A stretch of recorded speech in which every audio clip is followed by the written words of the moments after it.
que tenga el cliente, que garantice que el cálculo correcto de los tributos, ¿no? Etcétera, etcétera.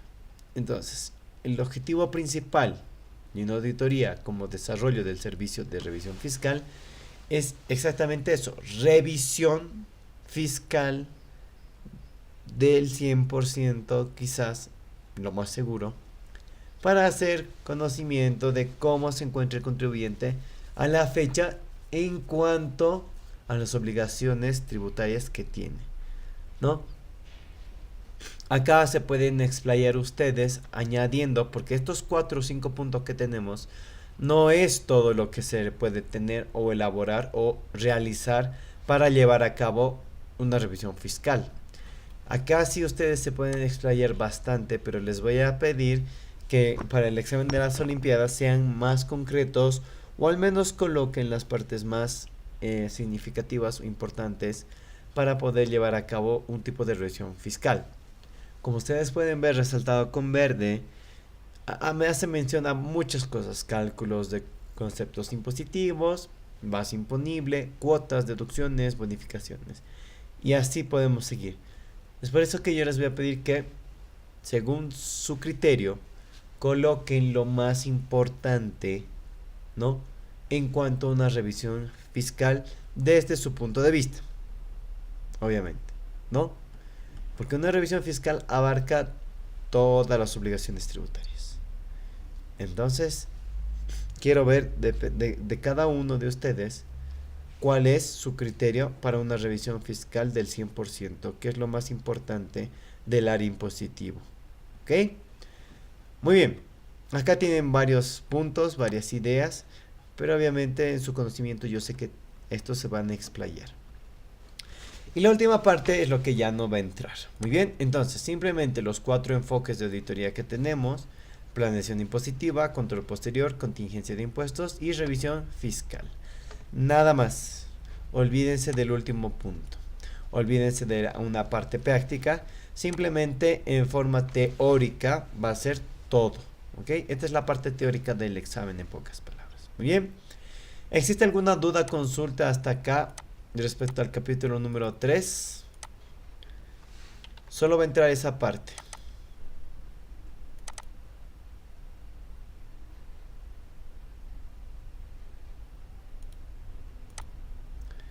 ¿Nadie? ¿Todo está claro? Son 4 puntos bastante específicos, objetivos. Concepto, pequeño ejemplo, o en todo caso determinar qué tipo de enfoque es lo que se está llevando a cabo. Pero para eso necesitamos nosotros saber bien el concepto y quiénes pueden hacerlo, quiénes no pueden hacerlo, etcétera, etcétera. Muy bien. Bueno, pasemos al siguiente capítulo, lo que se va a extraer. Reconocimiento de ilícitos tributarios, procedimientos, procesos y programas. Según el contenido tenemos 4 puntos: el reconocimiento de ilícitos tributarios y sus efectos en los estados financieros. Tenemos el procedimiento y proceso de fiscalización tributaria, tipos de fiscalizadores y estrategia de la auditoría fiscal. El punto número 4, el punto número 4 y el punto número 2 descartados, ¿sí? Entonces mejor subrayaré lo que sí va a entrar. Punto número 1 y punto número 3. Ok, nada más. Haremos un breve repaso, bastante rápido, de estas dos partes. El primero, el reconocimiento de ilícitos tributarios y su efecto en los estados financieros. Muy bien, acá. Dice que la localización de los ilícitos tributarios van a depender mucho de qué. Van a depender de exitosos resultados de fiscalizaciones y auditorías especiales anteriores. También dice que la denuncia de particulares, ex empleados o la competencia, el intercambio de información entre las administraciones tributarias del país e internacionales, así también como análisis de ratios financieros, de la correcta clasificación de partidas arancelarias, de recurrentes pérdidas, cruces de información, sistemas informáticos, trabajos de inteligencia fiscal, observación de estados financieros, antecedentes obtenidos, denunciante se convierte en fiscalizador, paraísos fiscales y tenemos muchos ejemplos. Entonces, reconocer un ilícito tributario, muchas formas de hacerlo. Yo voy a solicitar que se coloque los más conocidos los más conocidos en pocas palabras en el territorio boliviano. Primero, el reconocimiento. Después vamos a ver los efectos en los estados financieros. Muy bien. Entonces, en el reconocimiento de ilícitos tributarios dentro del territorio boliviano, voy a solicitar que se mencionen solo 3. Pero 3 de los más conocidos. Y obviamente este examen tiene una resolución, ¿verdad? Entonces, bajo ese criterio que les acabo de decir de los más conocidos, es que se va a llevar a cabo la ponderación correcta de la respuesta de estas preguntas. Bien, porque si ustedes se dan cuenta, si yo les solicito todas, son más de 10, y es llegado el momento del examen, quién sabe si se acordarán los 10, ¿verdad? Entonces, los más conocidos los vemos en noticias, lo vemos en el diario vivir, lo tenemos un conocido, un amigo que tiene algún comercio, lo ha hecho un comentario. En clases con la licenciada también han debido ver tal vez un ejemplo o casos de la vida real, etcétera, etcétera. Muy bien. Entonces, sigamos. Casos de la vida real. Muy bien. No se les va a solicitar ningún recurso de alzada, obviamente. No se les va a solicitar nada respecto a los recursos administrativos, jerárquicos, recursos de alzada. Muy bien. Entonces esta parte nos saltamos. Lo que sí vamos a rescatar es el efecto en los estados financieros. Nosotros conocemos cuáles son los estados financieros, conocemos cuántos son, conocemos qué información va dentro de cada uno de estos estados financieros. Así que se va a colocar posiblemente un caso práctico, teórico obviamente, nada numérico, en el que se explique un pequeño enunciado de un caso en los que ustedes tendrán que colocar quizás el efecto en los estados financieros o en qué estados financieros habría repercusiones según el impuesto observado, como lo pueden ver acá. Entonces, posiblemente ustedes vean acá impuestos observados, qué ilícitos tributarios se cometió y ustedes tienen que determinar en cuál de los estados financieros existen repercusiones y mencionar un pequeño ejemplo de cómo podría darse ese ejemplo, porque no solo es mencionarlo, también es saber cómo puede repercutir en la vida real este tipo de efecto, un efecto dominó, por así decirlo. Muy bien, repito, va a haber un impuesto o impuestos, va a haber los ilícitos y ustedes tienen que determinar los efectos y cómo, qué cuentas estarían de por medio dependiendo el estado financiero que ustedes mencionan. Porque la nomenclatura de cuentas ya la conocemos todos a quinto año. Ya lo sabemos de memoria. Muy bien. Entonces, ahí ya saben qué más va a entrar. Después nos saltamos esta parte. El procedimiento de fiscalización también nos saltamos. No lo vamos a ver. Lo que sí vamos a ver es la parte de la fiscalización. Preguntas sencillas y claras. ¿Qué es fiscalizar? ¿Quién realiza la fiscalización? ¿Qué es una fiscalización? ¿Y qué documentos sustentan el procedimiento de una fiscalización? Si se dan cuenta, lo último tiene muchos documentos que respaldan, ¿verdad? Solo voy a pedir que se mencionen, pues, una cantidad alta, porque obviamente son muchos. No voy a pedir solo 2, 3, tal vez pida 5. ¿Ok? Ya lo tienen allí entonces. El proceso de fiscalización no lo vamos a ver porque el tiempo es bastante corto y no va a dar tiempo para poder, pues, analizar, ni revisar, ni mucho menos graficar. ¿Ok? Entonces, el tipo de fiscalizaciones, eso sí vamos a ver, simplemente son cuatro. Tienen acá el inciso A, el inciso B, el inciso C y el inciso D. Y también se les va a pedir un pequeño concepto de qué es ese tipo de fiscalización. ¿Ok? Muy bien. Lo demás no lo vamos a ver, no lo vamos a ver y no lo vamos a ver más.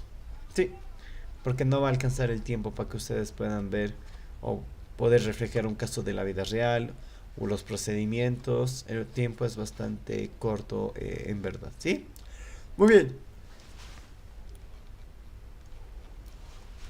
Entonces, ¿existe alguna duda, consulta respecto al capítulo número 4? No sé si han escrito, no creo que hayan escrito, no, no escribieron. Muy bien. Entonces, respecto al tema número 4. ¿Existe alguna duda, consulta que tengan? ¿Está todo claro?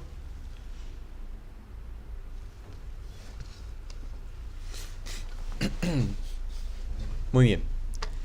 De no existir ninguna duda, consulta, pues pasamos al siguiente capítulo. Como verán, va a estar fácil para aquel que haya estudiado. ¿No? Va a estar bastante fácil. Muy bien. Comparto nuevamente la pantalla. Y empecemos con el capítulo número 5, que es la evasión y la obligación tributaria. Acá hemos hecho mucho énfasis porque tuvieron repaso, tuvieron práctica e incluso yo les mostré para el primer parcial cómo se dan los casos o las prácticas para este tema, ¿no? Y pues para el examen de las Olimpiadas, si bien ustedes no lo han visto de esa forma, pues ahora sí lo vamos a ver, ¿sí? Entonces, de todos los puntos que tenemos de la evasión tributaria, la determinación, la base cierta, la base presunta, los métodos en sí, estos dos se resumen en métodos para la determinación de la base imponible. Muy bien. Entonces, y los casos prácticos, obviamente, que en realidad son más de designación de qué método se va a aplicar, ¿no? Entonces, la evasión y obligación tributaria, ¿qué es? Va a ser una de las preguntas que se va a solicitar. La evasión tributaria, ¿qué es? Y acá tenemos algo más. Tipos de evasión. Esto no va a entrar. Tamaño de la empresa no va a entrar. Causas no va a entrar. Lo que sí va a entrar es esta parte de acá. ¿Dónde está? Aquí está. Artículo 43, sección 4. Métodos de la determinación de la base imponible. Y esto ya se lo deben de saber de memoria. Son 3. Base cierta, base presunta y cuando la ley encomiende. Pero posiblemente no se les pida el concepto. Posiblemente les pida que ustedes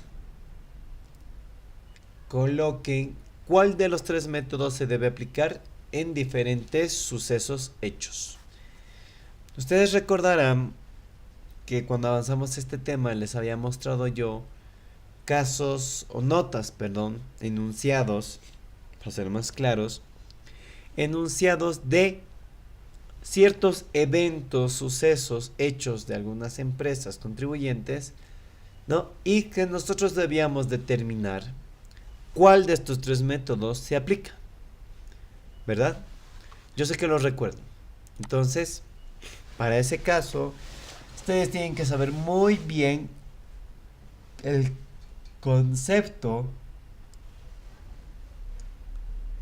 y cómo la administración tributaria llega a aplicar este tipo de metodologías, ¿no? Estos 3 tipos de métodos. Muy bien. Estudienlo bien, ténganlo bien en cuenta, estos tipos de bases, perdón, métodos, ¿no?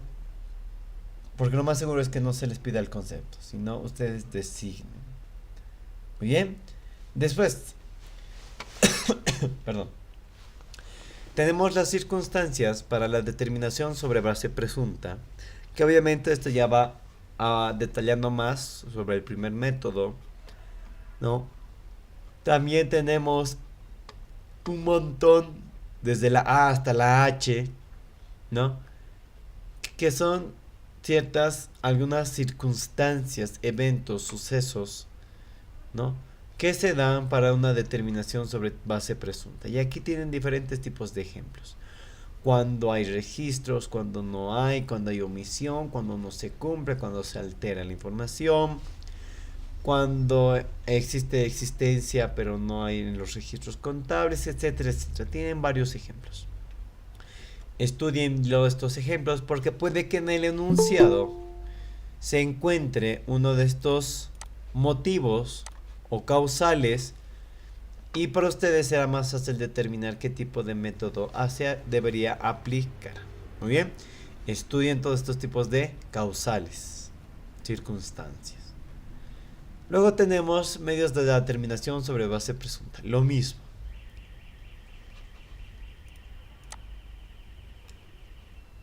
Pensé que había sonado. Muy bien. Lo mismo. Perdón. Entonces, al igual que el primer punto visto previamente, tenemos la misma situación. Si nosotros sabemos cómo se aplica, a quiénes se aplica y por qué se aplica, va a ser fácil nosotros determinar qué método debemos aplicar en el caso que se nos presente el día del examen. Muy bien. Luego, acá ya tenemos un ejemplo con números y demás, ¿no? Que esto ya sería más de la parte práctica. De la parte teórica nos limitamos hasta donde hemos visto.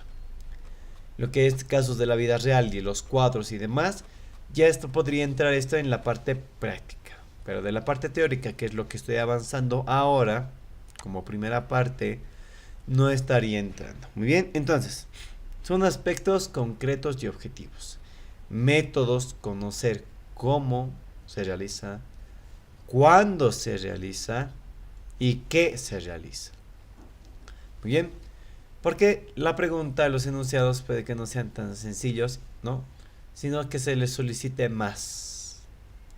El qué, el cómo y el cuándo, quizás, ¿no? Aparte de definir qué método se aplica. Muy bien. ¿Qué más? El concepto de la obligación, obviamente lo tienen que conocer.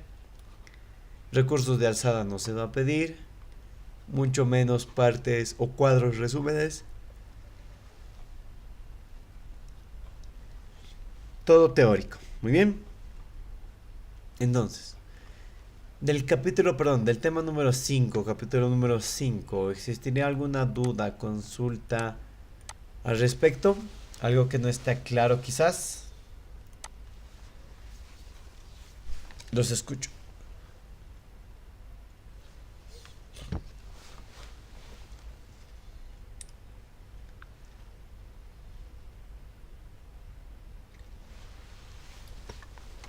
A ver, para ver.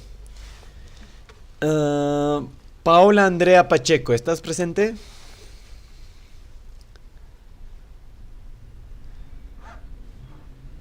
Segunda llamada. Paola Andrea Pacheco, ¿tienes alguna duda?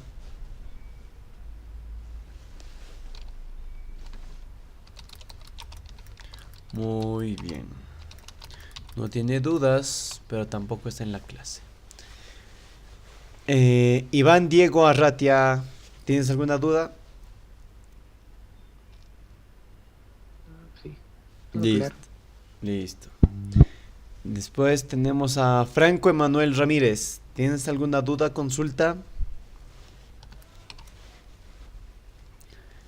Segunda llamada. Franco Emanuel Ramírez, ¿tienes alguna consulta, duda? Nada, no responde, entonces tampoco está en la clase. Muy bien, siguiente. Micaela Dominique, ¿tienes alguna duda, consulta?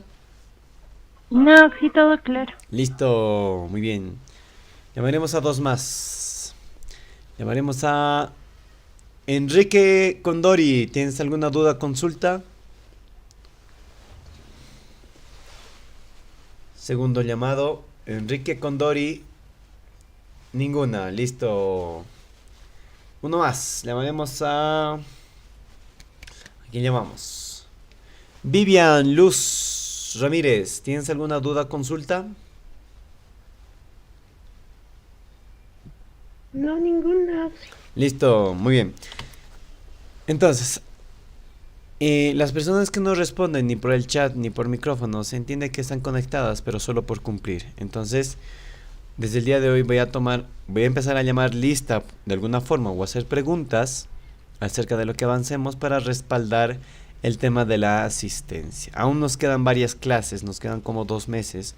Son como 16 clases, 18 clases, entonces estén atentos, colegas. ¿Sí? Esto porque me han solicitado, me han pedido, yo no solía hacerlo, pero me están pidiendo en dirección de carrera. Muy bien. Listo, ya tengo anotados a esas personas, así que continuemos. Bueno, ya hemos visto 3 temas, así de veloz, así de rápido.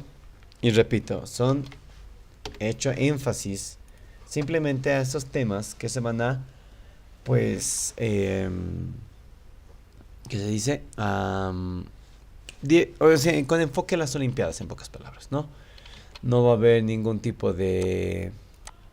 No queremos, ¿no? De que existan pescaditas ni nada. Queremos que sea lo más transparente posible y pues que la mayoría de los estudiantes se apunte para poder rendir esta prueba, ¿no? Como verán, está bastante fácil para aquellos que lo han estudiado, para aquellos que están haciendo un seguimiento, por así decirlo. Muy bien. Listo.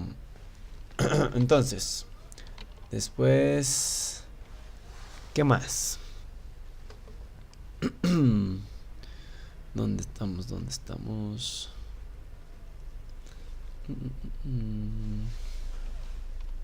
No encuentro el Franco. Ah, no, pues ya está. Hola, chico, ¿dónde estás? Hola.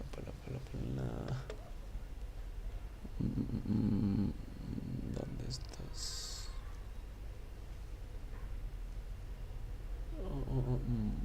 Aquí estás. Listo, muy bien. Sigamos con el capítulo siguiente, aunque ya se nos corta un poco la clase. Hasta donde lleguemos. El capítulo número 6 nos saltamos, no va a entrar el examen. Muy bien. Directamente nos vamos al capítulo número 7.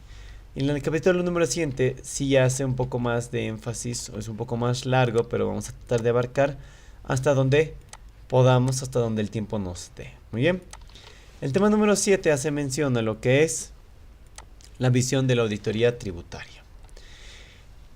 Al ser este tema de la visión de la auditoría tributaria, sí se va a tomar un poco más de énfasis, porque es un tema que sí o sí necesitamos nosotros que sepan ustedes y tengan los conceptos claros sobre todo, ¿sí?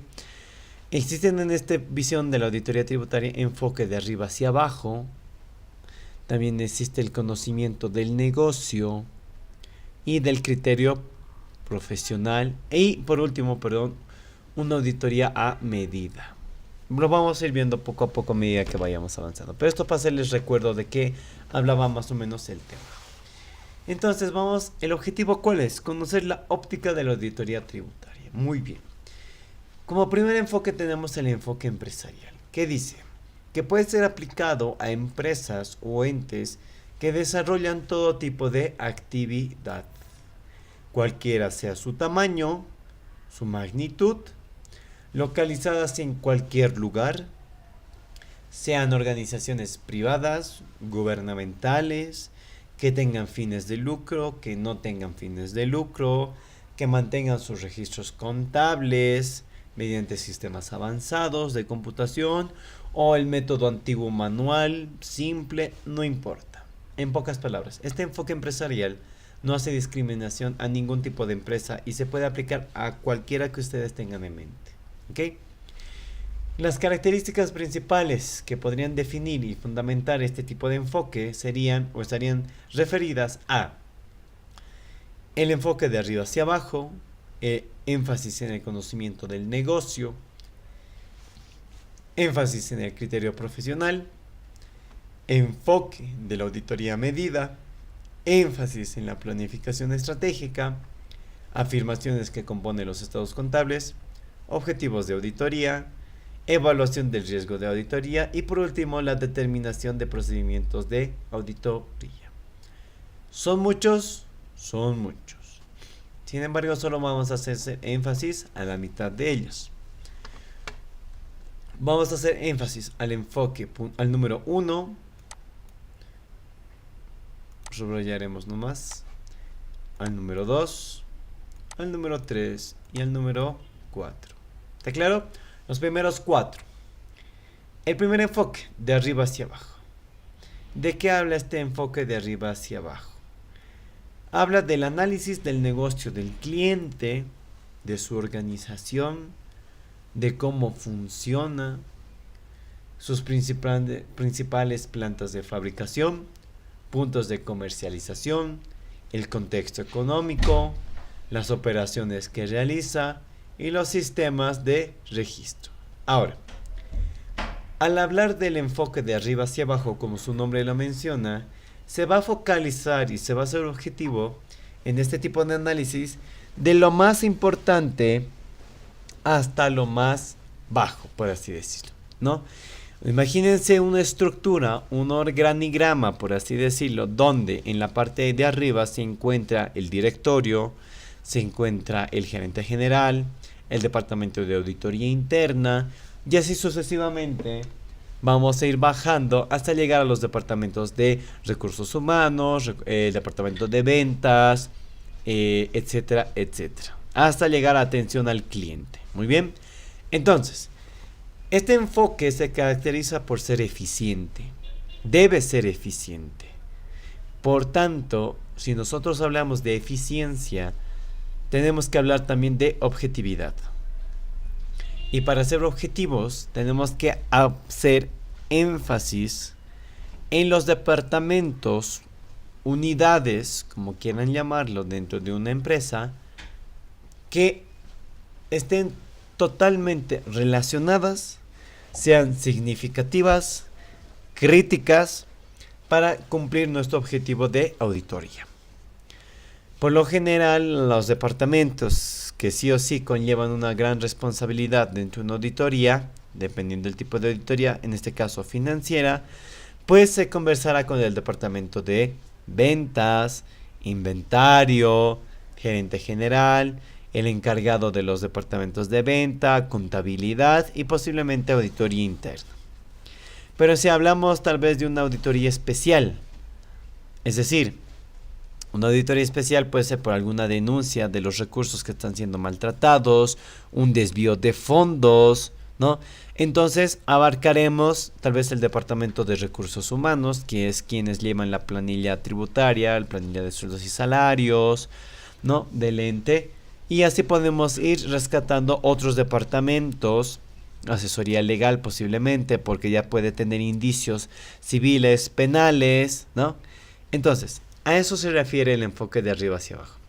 Según cuál sea el tipo de auditoría y lo que se deba obtener de esta auditoría, nosotros vamos a hacer énfasis en un trabajo eficiente, objetivo, de focalizar, ¿no?, y reducir los esfuerzos en otras áreas de menor interés.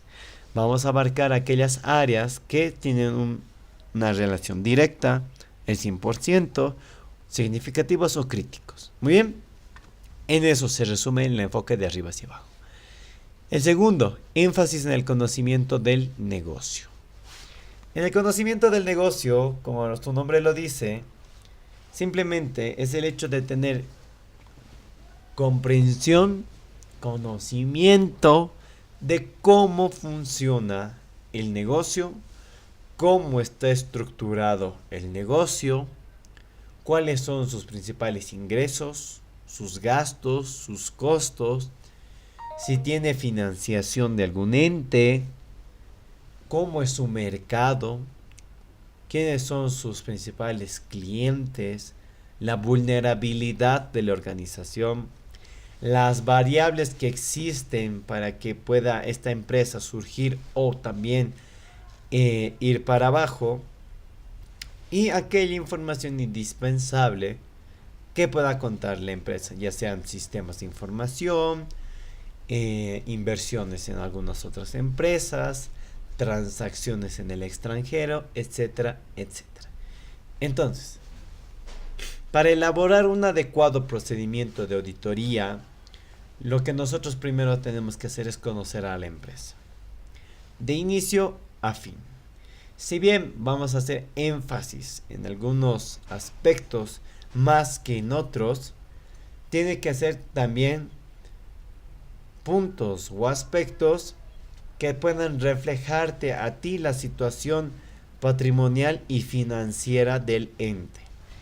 Y si hablamos de patrimonial y financiera, pues automáticamente estamos hablando.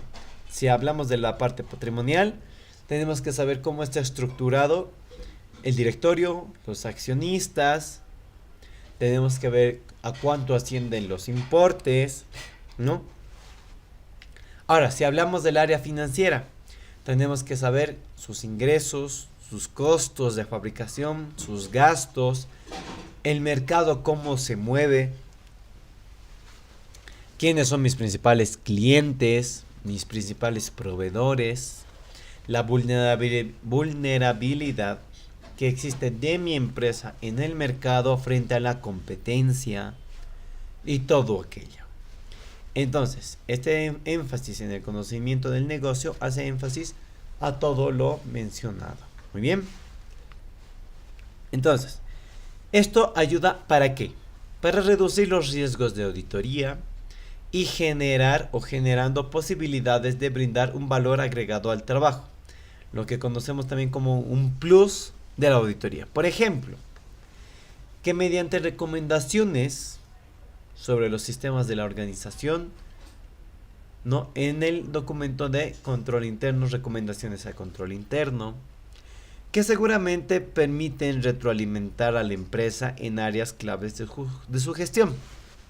Por ejemplo, en una vulnerabilidad podemos aplicar mejores controles, ¿no?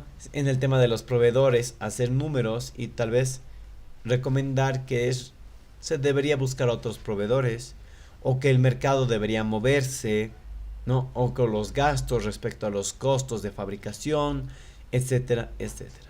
Pero todo eso, si yo no conozco, no puedo elaborar, no puedo recomendar en un informe de recomendaciones. ¿Muy bien? Entonces, ya se nos hizo hora. Sin embargo, solo nos faltaría ver el punto número 3, el punto número 4 del tema número 7.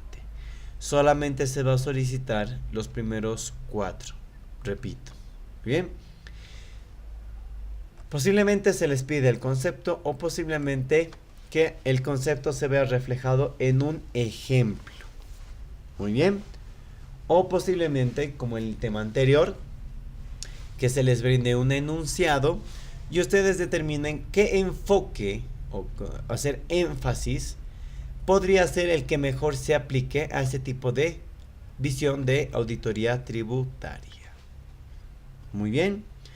Entonces, ¿existe alguna duda, consulta de los primeros 2 enfoques? Mientras tanto voy a estar sacando captura de pantalla de los asistentes a la clase de hoy.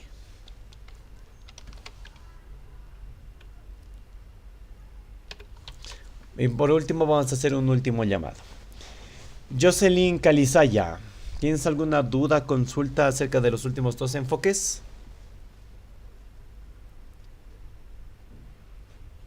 Segundo llamado, Jocelyn Calizaya Pocuaca, ¿tienes alguna consulta respecto a los últimos 2 puntos? Te leo. Ninguna, listo. Ya estaba, casi. Carlos Freddy Ramos, ¿tienes alguna consulta? No, sí, se entendí todo. Listo, Carlos, perfecto. Y por último, a una señorita, vamos a buscar a Maylen Kisbert Calizaya. ¿Tienes alguna duda, consulta? No, sí, Quedó todo claro. Listo, me alegro muchísimo. Bueno, colegas, ahora sí hago recién la captura de la asistencia. Y mientras tanto, los invito a que se inscriban. Va a estar bastante, como pueden ver, bastante fácil el examen. Sin embargo, vamos a darle su complejidad al examen, que va a ser más que todo, como les digo, casos. Y ustedes van a tener que designar qué es lo que corresponde en el enunciado que se les coloque, ¿ok? Y eso les va a ayudar bastante, porque en la vida profesional, en la vida laboral, tal vez muchos ya están trabajando, es así. No te lo van a colocar. Lo de la teoría a la práctica es totalmente diferente, ¿no? En la teoría todo es fácil, entendible, pero cuando ya te presentan un cliente con ciertas características, llegas a veces hasta dudar qué es lo que se debería aplicar, qué es lo que debería hacer. Muy bien.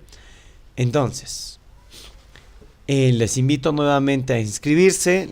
Me imagino que la inscripción va a estar ya lo tienen en el grupo de WhatsApp del enlace. Durante esta semana háganlo, inscríbanse. Simplemente se está solicitando foto de su matrícula, nada más, como les había mencionado. Y después es pura información para rellenar, nada más. Y al final del formulario van a encontrar el enlace que les va a redirigir directamente al grupo de WhatsApp, y donde vamos a estar comunicándoles algunos comunicados sobre el examen, sobre las horas, ¿no? Del día sábado, a qué hora se va a llevar a cabo el examen. También se les va a comunicar otros aspectos más. Muy bien. Bueno, colegas, conmigo nos vemos directamente en la próxima clase, que sería el día lunes 29, para terminar de concluir tal vez lo que es el enlace enfocado a las Olimpiadas del día sábado. Y el viernes 2, si es que no llegamos a abarcar la parte práctica, pues también lo vamos a utilizar. De todos modos, si en el caso, en esta semana, la licenciada les presenta algún trabajo o tarea donde ustedes necesitan presentar por el factor tiempo o algo, el avance, pues avísenme, por favor, ¿sí? Yo ya no tengo el acceso al Classroom. Si alguien podía, por favor, compartirme el código nuevamente. Si no lo tiene a mano, no se preocupen. Pero con esto les informo que no puedo estar pendiente de lo que la licenciada les está brindando o escribiendo en el Classroom. Muy bien.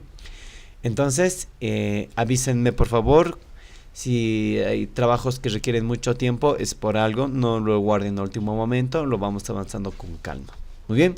Bueno, colegas, conmigo hasta el día lunes. Que tengan un buen resto de semana. Y pues, cuídense mucho. Pueden retirarse, colegas. Hasta luego, Auxi. Hasta luego. Auxi. Hasta luego, colegas.